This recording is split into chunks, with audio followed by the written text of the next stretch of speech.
Hello students, welcome to the Sapna's Homeschooling YouTube channel. आता आपण 3.1 ची स्लीप बेबी स्लीप जी poem आहे त्याचे शब्दार्थ इथे सोडून लिहिणार आहोत, त्याचे अर्थ समजून घेणार आहोत आणि त्यासोबत ही कविता कशी म्हणायची हे तुम्हाला मी सांगणार आहे. पण तत्पूर्वी तुम्ही नवीन असाल तर पटापट चॅनल सबस्क्राइब करा, बेल आयकॉन दाबा. माझे नाव आहे सपना.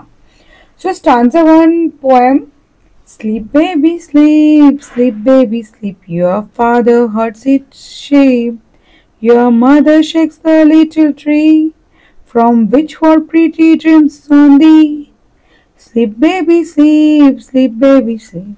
आता यात काय काय शब्द आलेत बघा. स्लीप म्हणजे झोप, बेबी बाळ लहान मूल, फादर म्हणजे वडील, हर्ड्स म्हणजे मेंढ्यांची राखण करतो मेंढपाळ, शेप मेंढ्या, मदर आई, शेक्स म्हणजे हलवते, लिटल लहान, ट्री म्हणजे झाड, फॉल म्हणजे पडतात, प्रिटी म्हणजे सुंदर किंवा गोड, ड्रीम्स म्हणजे स्वप्न, दी म्हणजे तुला किंवा तुझ्यावर. पुढे स्टांजा 2 आहे, पोएम आहे. Sleep baby sleep, sleep baby sleep, the heavens are white with sheep, for they are lamps of stars so bright and the moon shepherd of the night. Sleep baby sleep, sleep baby sleep.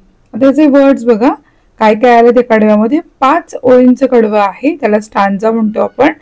Havens Akash, white पांढरे, lamps Kokar किंवा मेंढ्यांची पिल्ल, stars म्हणजे तारे, bright तेजस्वी चमकदार, moon म्हणजे चंद्र, shepherd म्हणजे मेंढपाळ, night रात्र. नेक्स्ट थर्ड स्टांजा आहे. Sleep baby sleep, sleep baby sleep, and I shall give the a sheep which with its golden bell shall be a little playfellow for thee. Sleep baby sleep, sleep baby sleep. हे अंगाई गीत आहे, त्यामध्ये तशाच प्रकारे म्हणायचं आपल्याला अंगाई गीतासारखं. आता याच्यामध्ये बघा कडव्यात ती आई बाळाला आमिष दाखवण्याचा प्रयत्न करते. याचा अर्थ बघू शब्दांचा.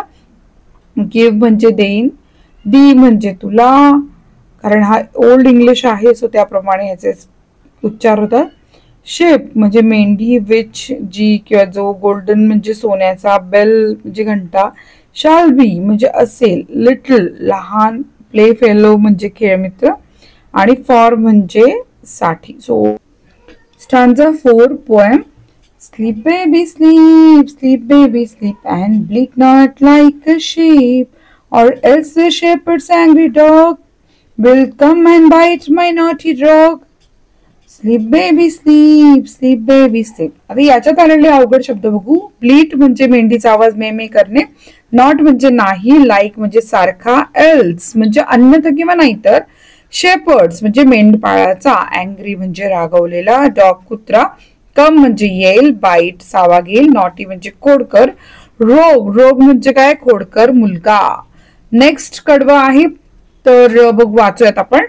Sleep baby sleep, sleep baby sleep, go out and herd the sheep, go out you barking black dog go, and waken not my baby so. Sleep baby sleep, sleep baby sleep. आता याचे शब्द.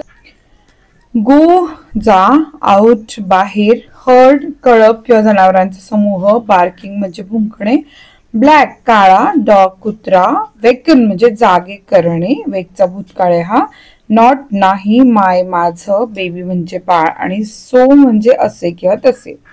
So आपण इथेच आपले सगळे शब्दार्थ झालेले आहे. व्हिडिओ आवडल्यास लाईक करा, चॅनलला सबस्क्राईब करा. धन्यवाद.